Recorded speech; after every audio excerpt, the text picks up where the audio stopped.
Hey traders, Rave Dao pumped nearly 7,000% in 30 days, price around $18. Sounds exciting, right? But let's look deeper.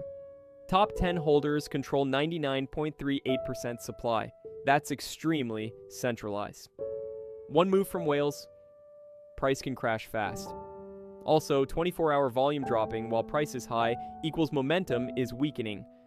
That's usually a warning sign, not strength. Some forecasts even suggest short-term pullback toward $11 to $12 levels before any new move. So what is this? Not a clean bullish breakout.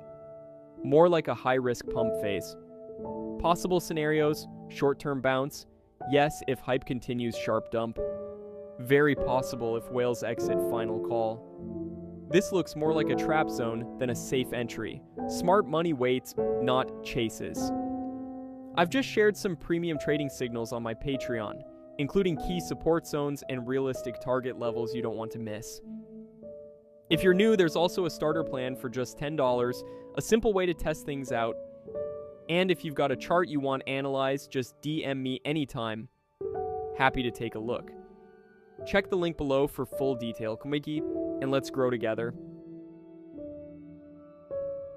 Disclaimer, please do your own research. This content is for informational purposes only and is not financial advice.